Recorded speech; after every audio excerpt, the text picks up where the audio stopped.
Good morning dear students, कैसे हैं आप सब। स्वागत है मेरे यूट्यूब चैनल में। तो स्टूडेंट, हमने जो स्टार्ट किया था हमारे 12th की केमिस्ट्री का सेकंड चैप्टर सॉल्यूशंस, इसका पार्ट 1 हो चुका है। आई होप आप लोगों ने वो पार्ट देखा है। अगर आप लोगों ने पार्ट मिस किया है तो उसका जो लिंक है मैं नीचे डिस्क्रिप्शन बॉक्स में दे दूँगा, वरना ऊपर आई बटन में आपको यहाँ पर लिंक मिल जाएगा, तो वहाँ से आप इस वीडियो को देख लीजिएगा। तो स्टूडेंट चलिए आगे बढ़ते हैं। अगला जो टॉपिक है हमारे पास वो है टाइप्स ऑफ सॉल्यूशंस। स्टूडेंट्स क्या है हमारा अगला topic? We have our next topic is type of solutions. तो स्टूडेंट इसके लिए क्या करेंगे, इसके लिए हम एक टेबल बनाते हैं।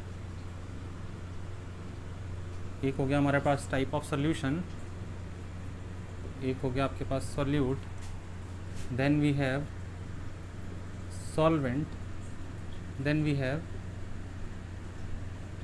एग्जाम्पल्स।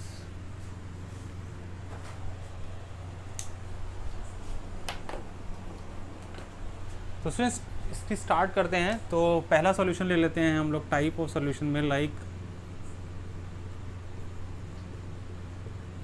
Gaseous solution.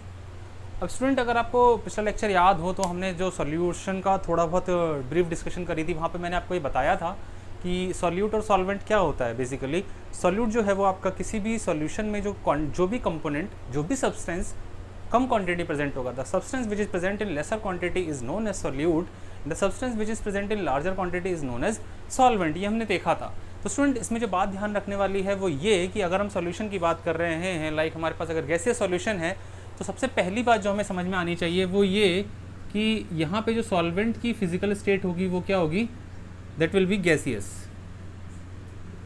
मगर क्योंकि हमारे पास 3 फिजिकल स्टेट होती हैं और इसको गैसियस की जगह हम इसको गैस ही रहने देते हैं तो भी हमारा काम चल जाएगा।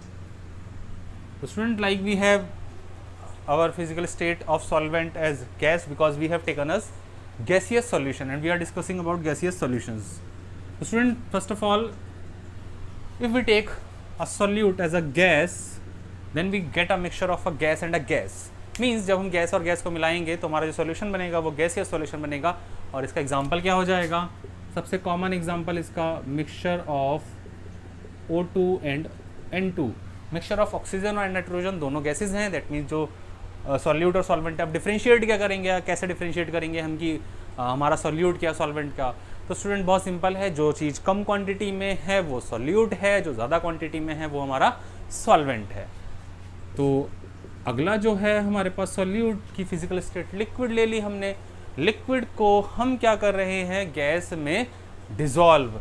तो इसमें आप कह सकते हैं chloroform dissolved in N2। Chloroform I hope आपने सबने सुना होगा, एनेस्थेटिक एक ड्रग था, इसका इस्तेमाल किया जाता था पहले के ज़माने में। अब थोड़ा सा इसको अवॉइड किया जा रहा है जस्ट बिकॉज की थोड़ा सा प्रॉब्लम है इसमें, किडनी वगैरह डैमेज कर देता है, इसलिए क्लोरोफॉर्म बॉलीवुड की मूवीज़ में आपने काफ़ी ज़्यादा देखा होगा। एनेस्थीसिया के लिए इसका इस्तेमाल करते हैं, बेहोश करने के लिए। तो अगर हमारे पास कोई लिक्विड सॉल्यूट था, उसको सॉल्वेंट मिलाया हमने गैसियस में, और हमारा एग्जाम्पल क्या हो जाएगा, क्लोरोफॉर्म डिसॉल्व्ड इन N2। इसी तरीके से अगर हमने सॉल्यूट ले लिया like solid, then we have a solution of gaseous solution in which solute is present in a solid state and a solvent is present in a gaseous state, and the example of this type of solution will be camphor. I hope नाम सुना होगा आपने, camphor dissolved in N2 again। तो camphor Kapoor को हम, जो nitrogen वाला case है, नाइट्रोजन में इसमें डिसॉल्व कर देते हैं, और आपने देखा है कपूर आप सबने जलाया होगा, कैम्फर सबने जलाया होगा। If we burn a camphor then it doesn't goes from solid to liquid, it directly sublimes from solid to gas. मतलब अगर जब हम कैम्फर को जलाते हैं तो वो लिक्विड स्टेट में कन्वर्ट नहीं होता, वो क्या करता है, डायरेक्टली सॉलिड से हमारा किस में कन्वर्ट हो जाता है, डायरेक्ट गैसियस स्टेट में। ये आपने एग्जाम्पल पढ़ा होगा बचपन से, सब्लिमेशन का बहुत अच्छा एग्जाम्पल था ये वाला केस। तो student after gaseous solution what we are going to discuss liquid solution. तो स्टूडेंट आगे बढ़ते हैं, गैसियस के बाद हम स्टार्ट करते हैं लिक्विड सॉल्यूशंस। यहाँ पे आपको सबसे पहली बात क्या याद रखनी है कि लिक्विड सॉल्यूशन अगर हमारे पास है, that means physical state of solution और physical state of solvent will be liquid क्योंकि we have discussed earlier the substance which is present in larger quantity always determine the physical state of the solution. तो solvent की quantity ज़्यादा होने की वजह से हम ये कह सकते हैं कि जो सॉल्वेंट की फिजिकल स्टेट होगी वही आपकी सॉल्यूशन की फिजिकल स्टेट हो जाएगी।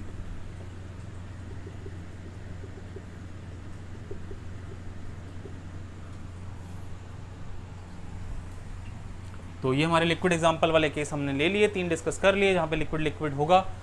आई होप पहला केस होगा आपका गैस डिजॉल्व्ड इन लिक्विड। बहुत कॉमन एग्जांपल है स्टूडेंट, क्या आप गैस कर सकते हैं?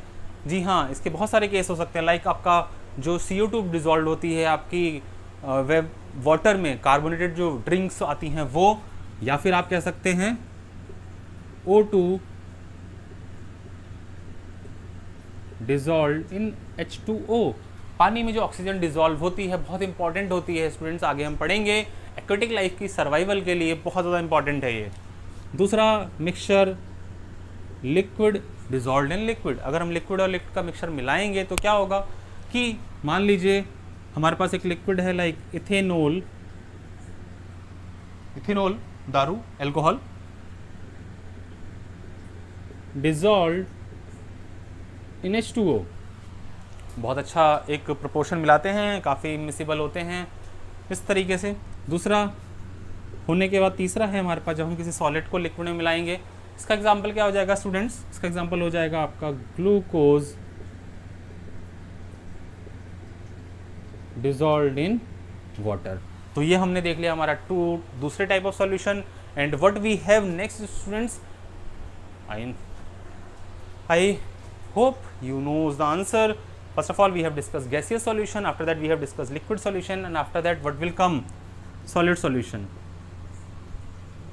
तो स्टूडेंट गैसियस डिस्कस करने के बाद, लिक्विड डिस्कस करने के बाद हमारे सॉलिड सॉल्यूशन में यहाँ पे भी क्या होगा आपका जो सॉल्वेंट की फिजिकल स्टेट हो जाएगी, ये हो जाएगी आपकी सॉलिड, सॉलिड एंड सॉलिड।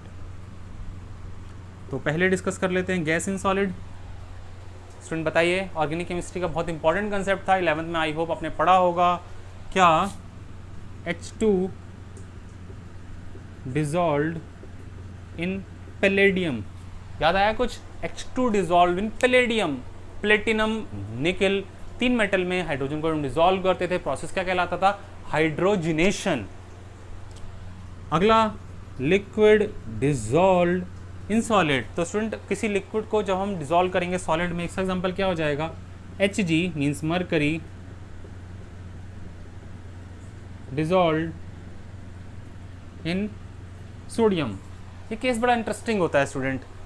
हमने क्या किया? Hg, क्योंकि हमें पता है कि Hg हमारे पास जो एक मेटल है, बेसिकली इसको मरकरी के नाम से जानते हैं। इसकी फिजिकल स्टेट क्या होती है? इसकी फिजिकल स्टेट होती है लिक्विड।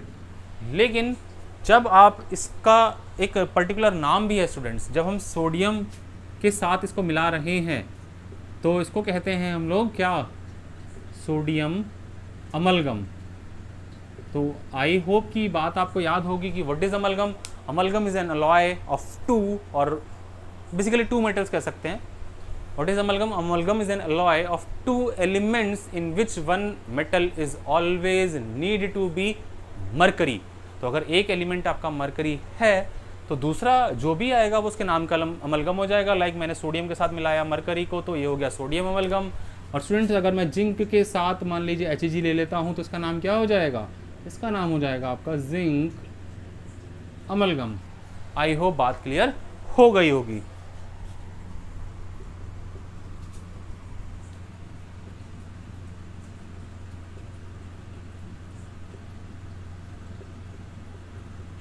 अगला है हमारे पास सॉलिड डिजॉल्व्ड इन सॉलिड। तो यहाँ पे एग्जांपल हम कह सकते हैं क्या? Ag डिजॉल्व्ड इन Au। Ag यानी सिल्वर, और आपको डिजॉल्व कर रहे हैं उसको किसमें? Au मतलब गोल्ड में। तो स्टूडेंट जब भी आप इसको बनाएंगे तो यहाँ पे आप बेसिकली केस अलॉय का भी कह सकते थे, क्योंकि अलॉय में हमें पता है कि अब कैसे मिलाते हैं 2 सॉलिड मेटल्स को। तो उसका बेसिक सा मतलब ये होता है कि दोनों लिक्विड्स को, दोनों मेटल्स को क्या करते हैं हम लोग? मेल्ट कर लेते हैं, उसके बाद मिला देते हैं, फिर उसको सॉलिडिफाई होने के लिए छोड़ देते हैं। तो जो वो मिलता है बेसिकली क्या बनता है हमारे पास? Solid solution. तो स्टूडेंट्स आई होप बात क्लियर हो गई होगी। ये कुछ बेसिकली टाइप्स ऑफ सॉल्यूशंस थे हमारे पास जो हमें डिस्कस करने थे और जो हमने डिस्कस करे। तो स्टूडेंट्स वो टेबल देखने के बाद कुछ एक टाइप्स ऑफ सॉल्यूशंस हमारे पास और हैं, आइए उसको भी देख लेते हैं। इसमें आप कह सकते हैं पहला जो हम डिस्कस करेंगे वो है हमारे पास एक्वस सॉल्यूशंस। एक्वस सॉल्यूशंस, और स्टूडेंट्स आपको पता है एक्वस वर्ड में एक वर्ड आता है एक्वा, जिसका मतलब क्या होता है? वाटर। ठीक है, तो एक्वस सॉल्यूशंस क्या होते हैं? The solutions in which solvent is water. तो what are aqueous solutions? The aqueous solutions are those solutions in which solvent is always water। मतलब हम क्या करेंगे, अगर हम वाटर को हमेशा सॉल्वेंट लेंगे तो वो जो सॉल्यूशन बनेगा वो क्या बनेगा? हमारा एक्वस सॉल्यूशन। दूसरा हम ये कह सकते हैं, अगर एक्वस आया है तो हम इसको नॉन एक्वस भी कह सकते हैं। तो स्टूडेंट नॉन एक्वस सॉल्यूशंस क्या हो जाएगा? सिंपल, अगर हमारे पास जो सॉल्वेंट था वो वाटर था तो एक्वस था। जहाँ पे सॉल्वेंट वाटर नहीं होगा, उसके अलावा कोई और सॉल्वेंट होगा, तो वहाँ पे आपका क्या हो जाएगा? वो non aqueous solutions. So the solutions in which solvent is other than water। So students, what are non-aqueous solutions? The solutions in which the solvent is always other than water। अब वाटर के अलावा और क्या solvent हो सकते हैं हमारे पास?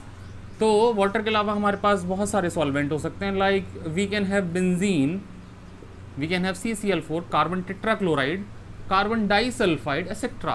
All these are non-aqueous solutions in which we will consider the large amount of benzene, CCl4, CS2। तो स्टूडेंट्स क्या हो जाएगा? बेंजीन, CCl4, CS2, इनमें जो भी सॉल्वेंट होगा वो ज़्यादातर क्वांटिटी में ये होगा, ये होगा, ये होगा। या फिर हम ओवरऑल ये कह सकते हैं कि ऐसे सॉल्यूशंस जिसमें पानी आपका ना हो, या फिर आप ये कहें कि बेंजीन या पानी के अलावा कुछ भी चीज़ हो। तो स्टूडेंट इन सॉल्यूशंस के लिए क्या कह सकते हैं? बेंजीन, CCl4, CS2, ये क्या है हमारे पास? ये हमारे पास कुछ सॉल्वेंट्स हैं वाटर के अलावा, और बेसिकली ये सारे जो सॉल्वेंट्स हैं ये आगे चल के हम पढ़ेंगे, these are non polar in nature. और जो वाटर था हमारा वो क्या था? पोलर इन नेचर होता है। तो ये सारे नॉन पोलर थे, इसलिए हम यहाँ पे ये है नॉन एक्वस में जनरली ऐसा मिलेगा हमें, ज़रूरी नहीं है, बट ये मान के चलिए कि नॉन एक्वस में पानी फिलहाल सॉल्वेंट की तरह ट्रीट नहीं कर सकते। दैट मीन्स लार्जर क्वांटिटी में पानी वहाँ प्रेजेंट नहीं होगा।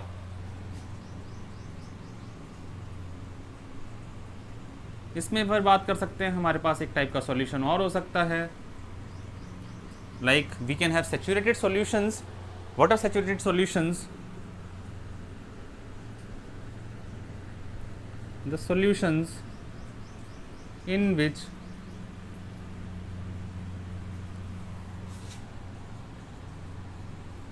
no more solute can be dissolved at the given conditions of temperature and pressure। Means क्या हुआ इसका कि अगर हम कोई सॉल्यूशन ले रहे हैं, लाइक हमने क्या किया, हमने सबसे अच्छा एग्जांपल इसको समझ सकते हैं आप। जैसे मान लीजिए आपने क्या किया, आपने एक बड़े भगोने में, आपने बड़ा भगोना क्या छोटा भगोना भी ले सकते हैं आप, उसमें आपने पानी लिया, पानी में क्या किया आपने, चीनी को डिज़ोल्व करना शुरू किया। तो स्टूडेंट्स होगा क्या, जब आप उसको चीनी को घोलना स्टार्ट करोगे तो थोड़ी सी चीनी डालोगे तो वो घुल जाएगी, मान लीजिए थोड़ी और डाली वो भी घुल जाएगी, फिर हमने थोड़ी सी और डाली, मान लीजिए वो भी घुल गई, फिर हमने थोड़ी सी और डाली। लेकिन अब क्या हो रहा है, अब चीनी थोड़ी सी घुली, बट बाद में हम देख सकते हैं कि चीनी जो है वो उसके बॉटम पे क्या कर रही है, स्थिर है, रह रही है वहाँ पे। तो अब जो सॉल्यूशन जो बनेगा बेसिकली, अब इसमें हुआ क्या, इसमें आप और चीनी को डिज़ोल्व करोगे तो वो नहीं डिज़ोल्व हो गई, ठीक है। बट ये ध्यान रखना है कि इसमें ना हम टेम्परेचर को चेंज करें और ना हम प्रेशर को चेंज करें। तो अब जो वो सॉल्यूशन बन गया कि जिसमें हम और चीनी डिज़ोल्व नहीं कर सकते, वो सॉल्यूशन स्टूडेंट्स हमारा कहलाता है what, saturated solution. I hope बात समझ में आ रही होगी। So what are saturated solutions? The solutions in which no more solute can be dissolved at the given conditions of temperature. ठीक है, अब आपके मन में यार होगा कि नहीं सर, अगर हम टेम्परेचर प्रेशर को बदलें तो क्या होगा, तो आप इमेजिन करके देखिए कि आप उस भगोने में जिसका आपने चीनी और पानी का मिक्सचर लिया था, आप उसको गैस पे ले आकर रख दें और आप गैस ऑन करें, तो जब क्या होगा, पानी हीट होना स्टार्ट होगा, तो जो नीचे चीनी बैठी होगी वो फिर से क्या होगा, घुलने लगेगी। दैट मीन्स जब हमने उसका टेम्परेचर राइज किया तो वहां पे जो चीनी की सोल्यूबिलिटी थी या फिर चीनी की जो कंसंट्रेशन थी, सोल्यूट की जो कंसंट्रेशन थी उस पानी में, वो क्या होगा, बढ़ने लगेगी। दैट मींस अब जो उस टाइप का सॉल्यूशन बनेगा उसको हम कह सकते हैं क्या, अनसैचुरेटेड सॉल्यूशन। तो अनसैचुरेटेड सॉल्यूशंस क्या हो जाएगा student, the solutions in which more solute can be dissolved by increasing the temperature or pressure. The solutions in which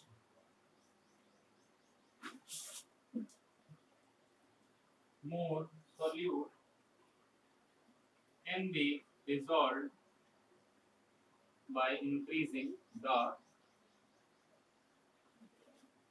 temperature and pressure. या फिर आप कह सकते हैं increasing की जगह,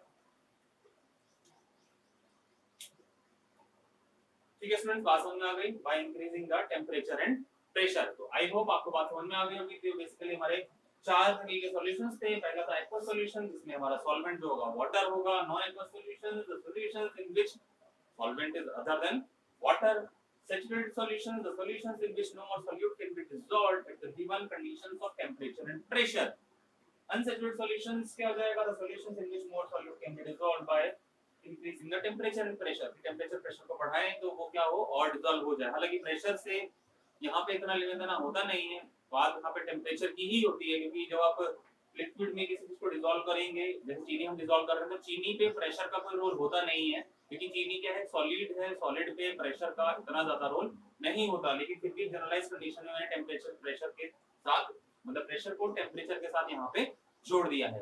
तो स्टूडेंट्स आई होप ये कांसेप्ट आपको समझ में आ गया होगा। आज का हमारा टॉपिक है टाइप्स ऑफ सॉल्यूशंस। स्टूडेंट्स अगर आप मेरे चैनल में पहली बार आए हैं तो चैनल को सब्सक्राइब करिए, अगर वीडियो अच्छी लगती है तो लाइक करिए, कमेंट करके बताइए, अगर कोई प्रॉब्लम है तो पूछिए मुझसे, और मेरे साथ जुड़े रहिए स्टूडेंट्स। इसी तरीके से हम केमिस्ट्री को और आसान बनाते रहेंगे। Thank you for watching this video.